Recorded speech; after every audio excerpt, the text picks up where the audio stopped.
but you have a solid month to do this art prompt, and the art prompt is to design your own character with acrylic paint, oil, drawing, gouache, ink, pencil. It has to be a tangible piece of something. Ooh, art contest. I'm no good at character creation though, I don't think. I don't think I've ever created a character. Or maybe I have. What would my character even be? I just like drawing cute creatures. I never give them a backstory. No, that'll be fun. I think I'd like to try to make something based on what I know and things that I love. I've always loved knights and swords and beautiful armor. I love the characters and lore in Dark Souls. The designs and depth they have is incredible. And one of my favourite characters is Lord Beerus. He's a destroyer god in the Dragon Ball universe, created based on Toriyama's cat. He has so many funny personality traits, and you can see how he was inspired by a pet. Believe it or not, the kitty cat is a destroyer god. Maybe I could be inspired by my bunny Rami. I don't draw bunnies often enough for how much I love them. I think I need to sleep on it. Rami loves sleeping at the bedroom door at night. He's the tiny bedroom guardian, and he always has been. Good night, bunny. Okay, I was watching Rami sitting guarding the bedroom door as I was falling asleep, so I think that's the base point for my character, the Night Guardian. I have some initial fast sketches to help get me started and figure this character out. I think the Night Guardian is a giant humanoid bunny, maybe a type of jackalope? I love stars and the moon in the night, and I want to incorporate those somehow. I'm not sure how I'm going to draw this Night Guardian's body yet, so maybe we'll wrap him up in a cloak of stars. Maybe his cloak is good to hide in. I'd like to give him a sword and armor, but seeing as we're working with a cloak already, let's just try a sword. Perhaps his name can be a play on Night, the Night Guardian, the Night Guardian, the Night Guardian. Maybe not. Slew uses swords in his art too, so I think that's really appropriate for this. Even though I'm giving him a sword, I think this Night Guardian feels like he rarely fights. I think he only gets involved when necessary. He's more of a watcher. I love the little soot sprites and tiny forest spirits in Miyazaki movies, so perhaps my Night Guardian is followed by all the tiny bunnies too. That makes sense. They'd feel safe around him. The little bunnies that follow him could be mischievous and clumsy and a bit silly. I think he'd watch them and try to be serious while hiding a bit of a smile. But he's not silly, no, he's very serious. It's serious business being a guardian and protector of the night. What else is he? He's stoic, noble, elegant. He should be a bit ominous, like ominously tall, and he should have long, almost creepy fingers. I want him to be beautiful, but unsettling too. Like if you saw this dude, you wouldn't know whether to stay put or run away really fast. I really enjoy the personality and emotion that can be shown in a rabbit's ears, and I feel like the antlers are taking away from that. What if I added a skull as his armor? He could have a skull helmet. It's all looking a bit cluttered though. I like the idea of the skull, and he needs ears, so the antlers need to go. But I'll need to figure out how to explain that skull. Perhaps he inherited it from his predecessors. No, I want him to be the only one like him. I'm gonna have to think on that. I think basing him on a bunny is too cute for the direction I'm headed now. I need to push this character out and make him look more human and a bit creepier.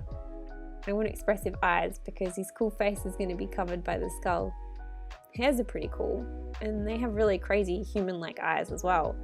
They look so noble and wise, and a little bit wrong, which I like. Ooh, what does a mouse look like with a skull on its head? Haha, it's cute. But no, I think a hair is the way to go. They're just the right amount of cute and creepy, and they've got a cool form with room to push it a little further into slightly wrong.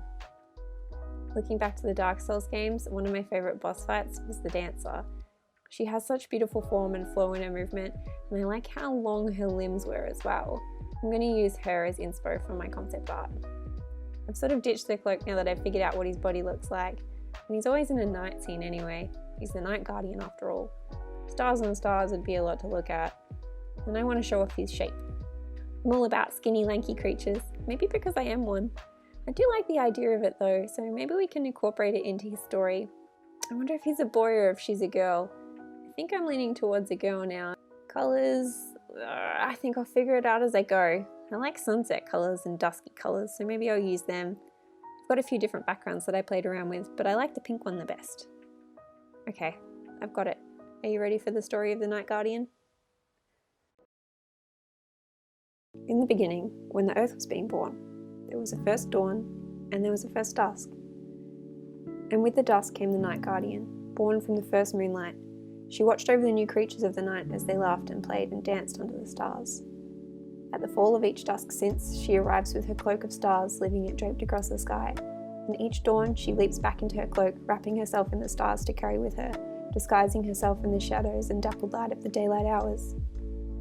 In the beginning, there were two, the silvery night guardian and the golden guardian of the day. With the birth of humans, it spelt the end for the day guardian. With the loss of her counterpart, it led the night guardian to become cautious of humans. However, she enjoys their ways and may occasionally cross paths with one, if she chooses. It's said her sword was a gift from a passing knight called Slew. She particularly enjoys what humans call books. She finds them to be a delicacy and enjoys digesting literature. And while she loves resting her eyes, she's always alert. The creatures of the night follow her like tiny shadows, safe to play under her watchful gaze. If you see many bunnies grazing together, it's likely she's not far away. She's light-footed and fast, so if she's near, you never hear. You may catch a glimpse of her during the early dawn or dusk as the light changes, crossing over from night to day or day to night, with her silvery fur reflecting the colours of the hour.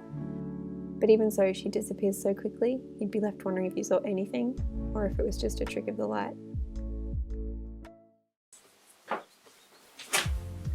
So that was the process and the creation of the Night Guardian. I hope you really enjoyed it. I had a lot of fun making this piece. It's the first finished artwork that I've made in 6 months, maybe more, and the first finished piece that I've made for myself since quitting my job. I quit my job recently. You might have seen my previous videos. If not, feel free to check them out. But I'm on a new path now. I'm going back to creating art and it's making me really happy. I haven't been back at it for long, maybe only a few weeks, but my studio is gradually getting set up. I've been able to create things. It actually took me a little bit longer to get the studio up because I was getting distracted by all of the fun things that I wanted to do and all the art that I want to make, and I need to calm down. There's too many things that I want to do and I want to do them all at once. If you'd like to stick around and keep watching more of my videos, I'll be sharing more of my artwork here. I'm currently working on the smallest artwork I've ever made, as well as planning the biggest artwork that I've ever made. But it's all really exciting and I can't wait to share everything that I'm working on and see it come to life. Although I am enjoying all the little moments and processes. It's never about the destination in the end, it's always about the journey. I think that's what I liked about making this video. It was about the process, it was about the journey. Big shout out to Slew. Thank you so much for doing such a fun art prompt for the community. I really enjoyed it. Shout out to 1000 too. Both of these guys, very talented creatives, very inspiring. Be sure to check them out. I'll put some links to everything in the description. Thanks for watching my video. If you want to see more from me, be sure to follow me on Instagram or subscribe here. More things are coming soon. For anyone that's wondering if my printer arrived, yes it did. It's a bit of a long story though, maybe I'll tell you another time. For now I'm just excited to start playing with it and I can't wait to start making prints. What sort of prints would you like to see from me? Let me know.